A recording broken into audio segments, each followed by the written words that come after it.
Blood dripped from Heather Woods's unmarked hands as she stood frozen in her bathroom, staring in disbelief. No cuts, no wounds, just crimson liquid seeping through intact skin. Just yesterday, these were ordinary hands that served communion at her small church in Lincoln, England. By May 4th, 1992, they bore inexplicable stigmata, spontaneous bleeding mimicking the wounds of Christ's crucifixion. As her bishop would later testify, "I saw the marks with my own eyes. No bandages, no coverings, just open, weeping wounds that appeared from nowhere." What compels the human body to manifest such extraordinary spiritual phenomena physically? And why do these mysterious stigmata appear to some devout believers while countless others worship their entire lives without such manifestations? The answer to the first question may lie in the remarkable connection between mind and body, a frontier where science continues to make discoveries about how intense belief and devotion can create physical changes. As for why only certain individuals exhibit these phenomena, perhaps it relates to a unique spiritual sensitivity, a capacity to embody faith with such intensity that it transforms spiritual contemplation into physical reality. If you enjoy content that helps you grow spiritually, don't forget to like this video, subscribe to our channel, and join our community for more inspiration. Let's get started. Heather Woods never expected to become a focal point of religious mystery. As a deacon in the small Holy Celtic Church in Lincoln, she led a life centered around prayer and service. The Holy Celtic Church, with its roots in ancient Celtic Christianity, emphasizes mystical awareness and direct communion with the divine, creating a spiritual environment where Heather's faith flourished. Long before the stigmata appeared, those who knew Heather described her as extraordinarily empathetic and spiritually attuned. Her daily routine revolved around personal prayer, church duties, and community service. Friends noted her remarkable capacity for compassion, often saying she seemed to physically feel the pain of others in a way that went beyond normal empathy. Heather always had this incredible sensitivity, recalled Father Eric Eads, her priest and close friend. Even before everything happened, she had a way of praying that was unusually immersive. When she prayed about suffering, you could almost see her absorbing it. For years before her stigmata appeared, Heather had felt drawn to contemplative prayer focused on Christ's passion. While she never sought extraordinary manifestations, her prayer life increasingly centered on empathic connection with suffering, both Christ's suffering and that of people around her. On Bank Holiday Monday, May 3rd, 1992, Heather noticed something unusual, a small blister on her hand. "It just started as a little blister," she explained.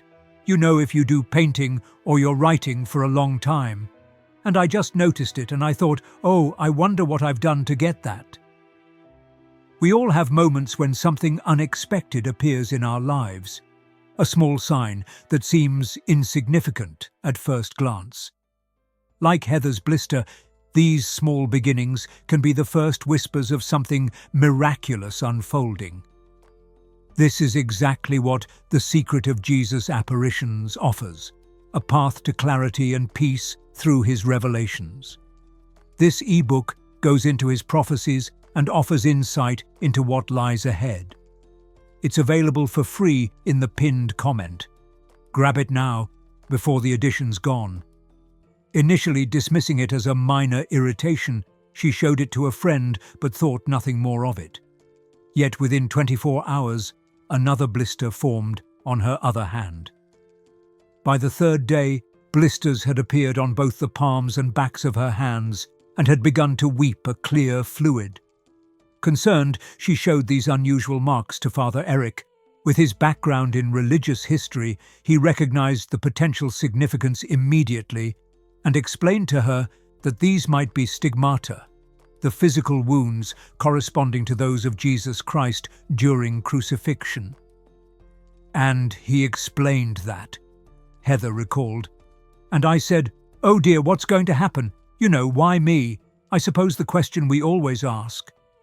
The progression was swift and bewildering. Within a week, the wounds had developed fully, weeping not just clear fluid, but blood. Unlike cuts or punctures, these wounds showed no signs of healing despite proper care. They remained open, raw, and occasionally bled spontaneously, especially during times of prayer or religious significance.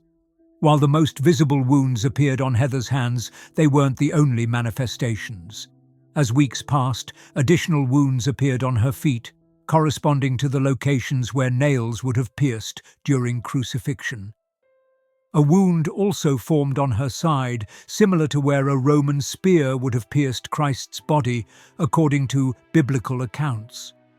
Most dramatically, on 2 separate occasions, Heather developed a cross-shaped mark on her forehead. These manifestations were particularly significant as they connected to the crown of thorns aspect of Christ's passion, completing the full set of traditional stigmatic wounds. "It's quite raw. It's a dark, pinky colour," Heather described her wounds. "The skin is broken underneath, but it doesn't look normally as if it would bleed. But it does actually weep. It just comes up through the skin. All the wounds do. And I have found that when I've washed them all over, it just continues to bleed."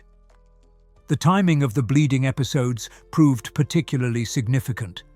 Like many historical cases of stigmata, Heather's wounds bled most profusely during important liturgical dates, particularly during Holy Week and on Fridays, the traditional day of Christ's crucifixion. During the Good Friday service, a year after her wounds first appeared, witnesses observed her stigmata clearly visible as she assisted her bishop during the service. Caring for these wounds presented practical challenges. Heather often wore light bandages or gloves, not to hide the stigmata, but to prevent bleeding onto clothing or liturgical items. The wounds never showed signs of infection, despite remaining open for extended periods, a medical curiosity that has been noted in many historical cases of stigmata. Perhaps even more remarkable than the physical wounds were the spiritual manifestations that accompanied them. Heather began witnessing visions and producing writings and drawings that she claimed were not of her own volition. Despite being right-handed, she would write with her left hand in varying styles of handwriting that were distinctly different from her own. As Heather's story unfolds, many find themselves drawn to understand these mysterious spiritual manifestations more deeply. Our free ebook explores similar phenomena throughout history. Claim your copy while supplies last. "The writings are all the time," she explained. "I always have an hour in prayer with the Lord in the morning and at least 2 hours at night. It's my own space, my own time, prolific really, just writing. But with my left hand, and I'm right-handed, and the writing isn't mine." These automatic writings covered a wide range of mystical themes, often in language and theological complexity that Heather herself found difficult to comprehend. "I don't understand a lot of it. It's way above me," she admitted. Father Eric would explain the writings to her, sentence by sentence, helping her grasp their meaning. The content often focused on prophetic or apocalyptic themes. "What I can see, and I've looked at them constantly, is that there is an exciting happening, I feel, to take place in the near future," Heather explained, "and that all of us, and some of us perhaps, are going to be set aside for a reason." She also produced drawings with her non-dominant hand, including one particularly significant image of Christ crucified on a post rather than a traditional cross. "And I was quite upset because it was only after I'd seen it that I felt all the pain of the whole world, really," she recalled of her reaction to this drawing. Witnesses who observed Heather during these writing sessions described her as entering a trance-like state. While fully conscious, her attention appeared focused inward, and her left hand moved with surprising fluidity and confidence, despite her natural right-handedness. The resulting texts contained theological concepts and arcane symbolism that seemed beyond Heather's normal educational background or spiritual vocabulary. Among Heather's most extraordinary mystical moments was a vision in which she felt herself transported to Christ's crucifixion, not as an observer, but as a participant. During an intense prayer session, she entered what religious scholars describe as an ecstatic state, a trance-like condition where consciousness appears to transcend ordinary awareness. I reached out and held his hands, and as I went to hold his hands, I believed that to be our Lord, she recounted, and it's as I touched his hand, I found myself on the cross, and I was just looking down. I was on the cross with Christ. Surprisingly, this vision wasn't characterized by suffering, but by remarkable serenity. There was no pain at all. I was breathing, and yet I was out of my body in that I was weightless, just feeling absolutely calm, content, a serenity just so peaceful. I thought, oh, this is it. This is heaven. Upon returning to normal consciousness, she found herself cold, with water dripping from her head and blood flowing freely from her hands. This combination of mystical vision, followed by intensified stigmatic bleeding, follows a pattern documented in many historical cases. This paradoxical situation, being crucified yet feeling peace rather than pain, carries substantial theological significance. Many Christian mystics throughout history have described this apparent contradiction in their own accounts. St. Paul writes of the fellowship of sharing in his sufferings as a path to spiritual transcendence.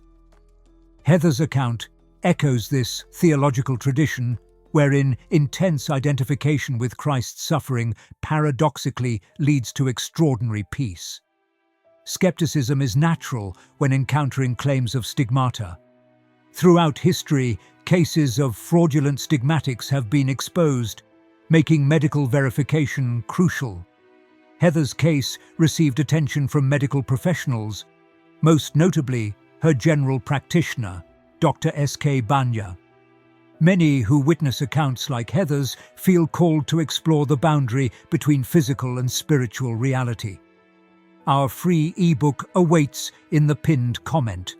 Download yours now, as quantities are limited, and these resources are being claimed quickly. After examining her wounds, Dr. Banya was sufficiently convinced of their inexplicable nature to write an open letter stating, "I believe that these were spontaneous lesions of hands, feet, and side, and can offer no medical explanation for their appearance." This medical documentation separates Heather's case from mere anecdotal accounts. Dr. Banya's professional assessment that the wounds appeared spontaneously without apparent physical cause aligned with the definition of true stigmata, wounds that appear without external trauma, corresponding to Christ's crucifixion wounds.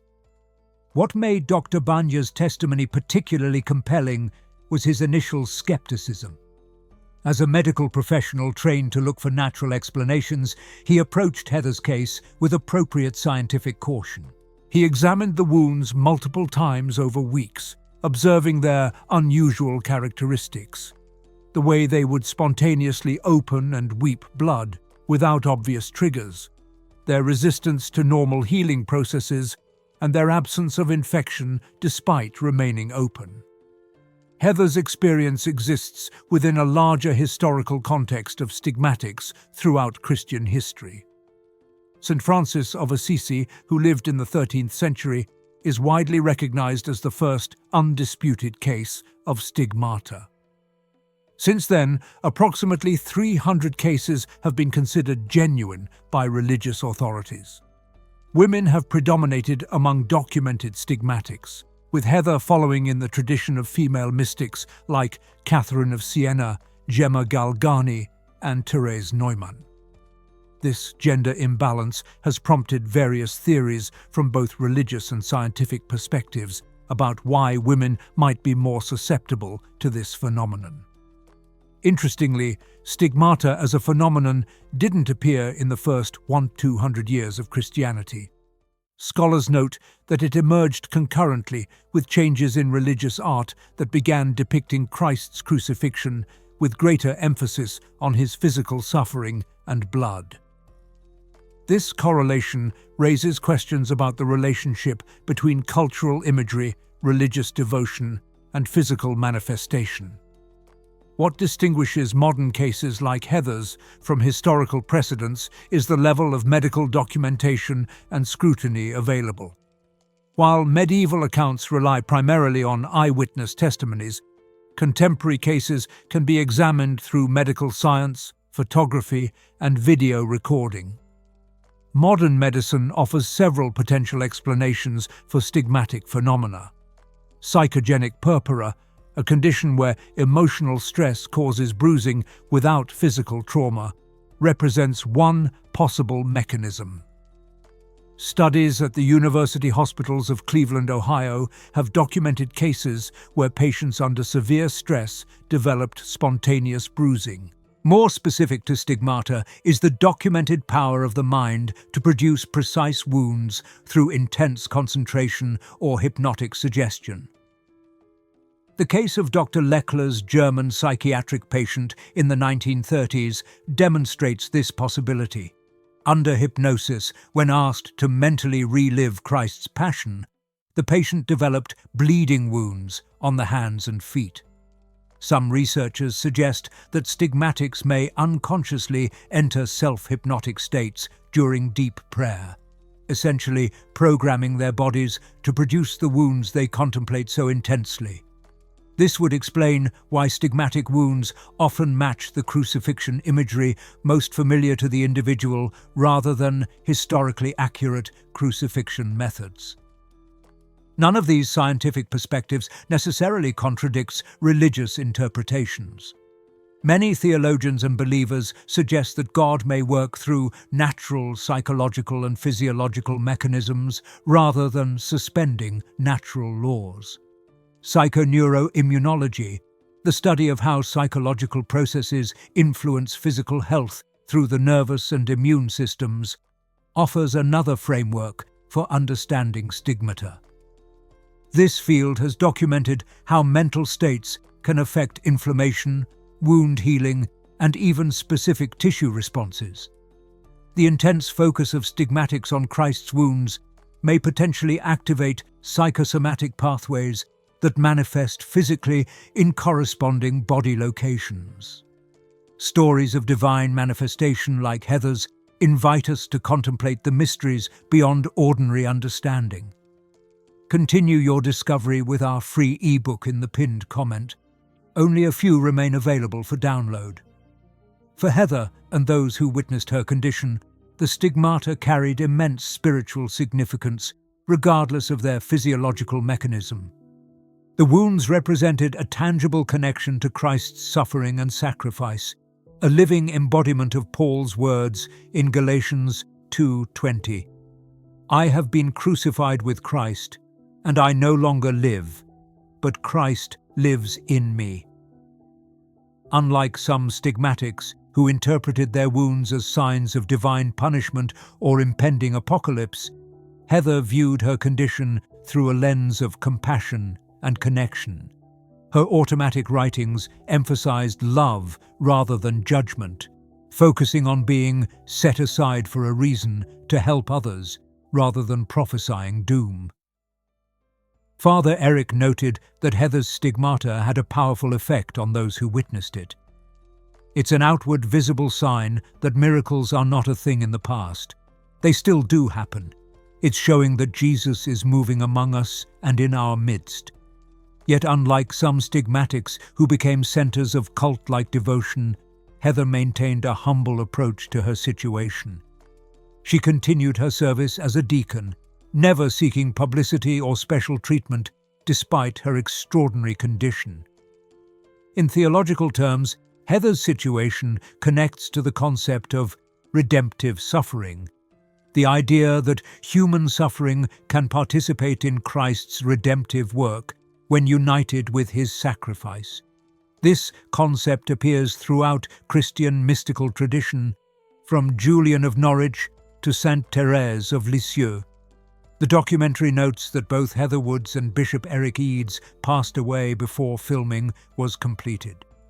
While details about Heather's final days aren't extensively documented, her story represents a contemporary case study in the continuing phenomenon of stigmata in an age of scientific skepticism.